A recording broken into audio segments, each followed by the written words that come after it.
So in the previous video हमने ये चीज़ देखी है कि हम किस तरह से अपनी एप्लीकेशन के अंदर पॉलीमॉर्फिज्म इनेबल करते हैं through virtual and override methods. ठीक है, तो इस वीडियो में मैं आपको बेस्ट प्रैक्टिस बताऊंगा जो कि आपको फॉलो करनी चाहिए अगर आपने पॉलीमॉर्फिज्म इनेबल करनी है अपनी डेवलपमेंट में। तो नंबर वन ये है कि पॉलीमॉर्फिज्म करते वक्त हम बेस क्लास बनाते हैं। ठीक है, सो वो base class must be abstract होनी चाहिए।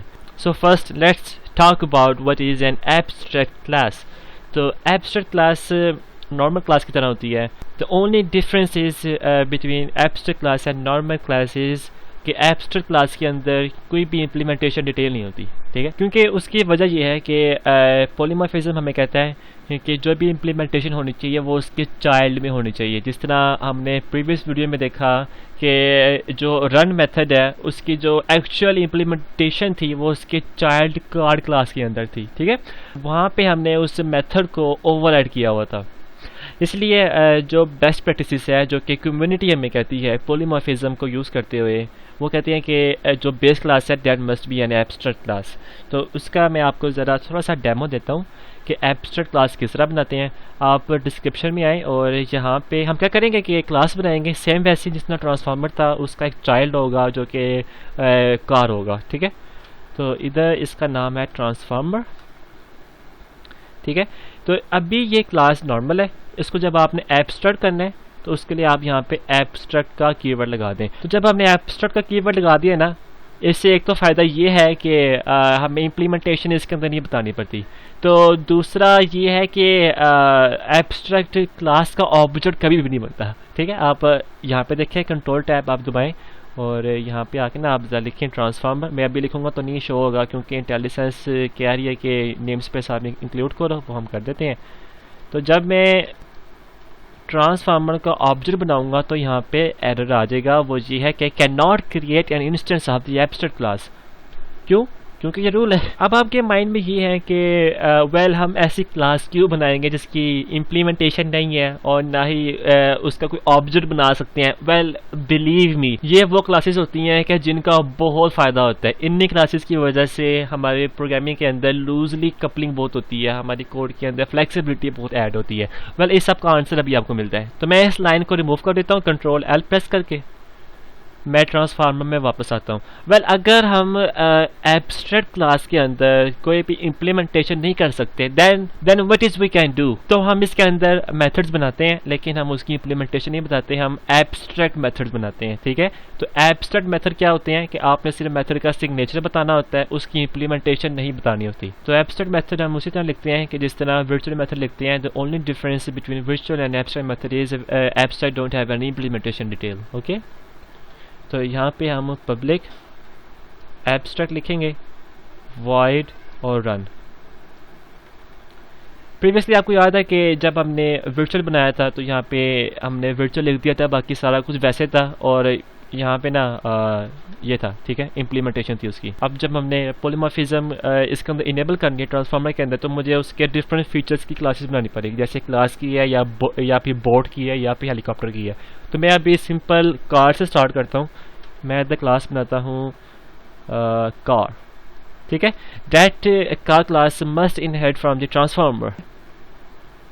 ओके, वंस आप ये कर लेते हैं तो आप यहाँ पे ना एक चीज़ देखेंगे, यहाँ पे ना कि एक अंडरलाइन एक रेड कलर का एक एरर आ रहा है। वो ये कह रहा है कि ट्रांसफार्मर आपने इनहेरिट किया हुआ है लेकिन उसके अंदर कुछ ऐसी चीज़ें हैं जो कि एब्स्ट्रैक्ट हैं। तो एक रूल आपने याद रखना है, हम ट्रांसफार्मर क्लास इनहेरिट कर रहे हैं और उस क्लास के अंदर एक एब्स्ट्रैक्ट मेथड है। तो यहाँ पे कंपाइलर हमें इन्फोर्स कर रहा है कि हमने ट्रांसफार्मर को इनहेरिट किया है तो इसके अंदर जितने भी एब्स्ट्रैक्ट मेथड्स हैं उन सब की इम्प्लीमेंटेशन डिटेल हमने बतानी है।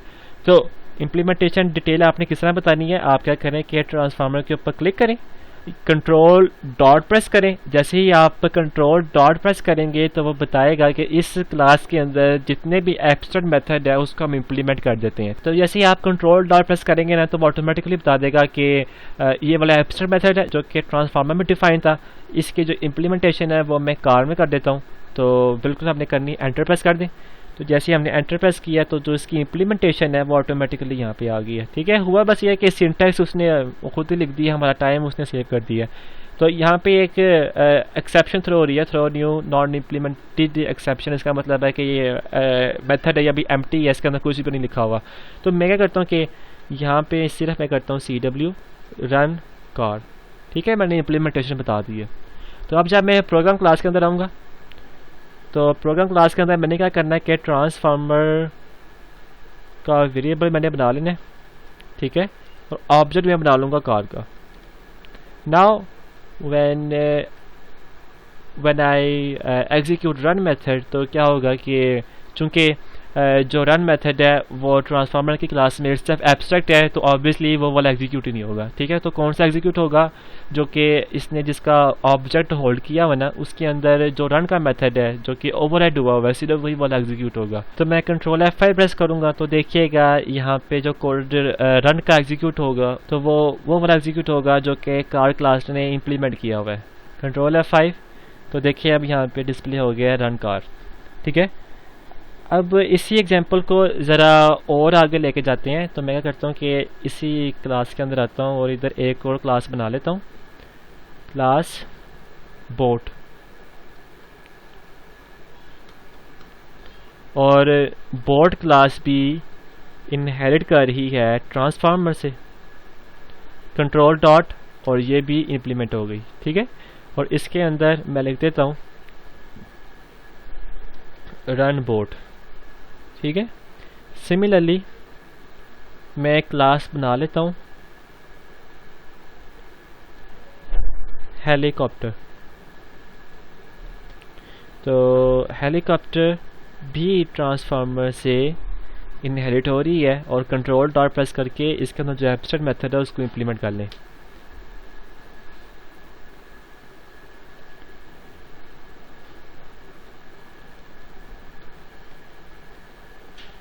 अगर आप देखें कि हेलीकॉप्टर के पास रन की एक अपनी इम्प्लीमेंटेशन है, बोर्ड के पास रन की एक अपनी इम्प्लीमेंटेशन है, और कार के पास रन की एक अपनी इम्प्लीमेंटेशन है। ठीक है, अब जब मैं यहाँ पे हूँ ना तो यहाँ पे आप देखिएगा कि अब जैसे ही सिचुएशन चेंज होती है, transformer equal to new bot, जैसे ही सिचुएशन चेंज होती है कि हमारा जो ट्रांसफार्मर है वो पानी में जाए तो फ़ौरन उसको अपने आप को बोट में कन्वर्ट करना पड़ता है। अब यहाँ पे सिचुएशन चेंज हो गई है। ठीक है, अब जब मैं यहाँ पे ट्रांसफार्मर डॉट रन एग्जीक्यूट करूँगा तो कौन सा एग्जीक्यूट होगा, जो कि बोर्ड के अंदर डिफाइन है। तो अब रन टाइम के ऊपर ही बिहेवियर चेंज हो रहे हैं। पहले वो एकदम कार का जो रन मेथड है वो एग्जीक्यूट कर रहा था, फिर उसने बोर्ड का रन का मेथड है वो एग्जीक्यूट कर रहा है। ठीक है, तो ये है फ़ायदा जो पॉलीमॉर्फिज्म हमें देता है।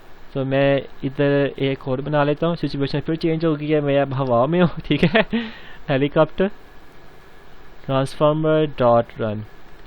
ओके, तो अब क्या होगा कि मैं कंट्रोल F5 प्रेस करता हूँ तो आप देखिए कि पहली दफ़ा जब एग्जीक्यूट हुआ तो सिचुएशन कार की थी, तो उसने कार का रन का मेथड एग्जीक्यूट किया, तो फिर उसने बोर्ड का किया, फिर उसने हेलीकॉप्टर का किया।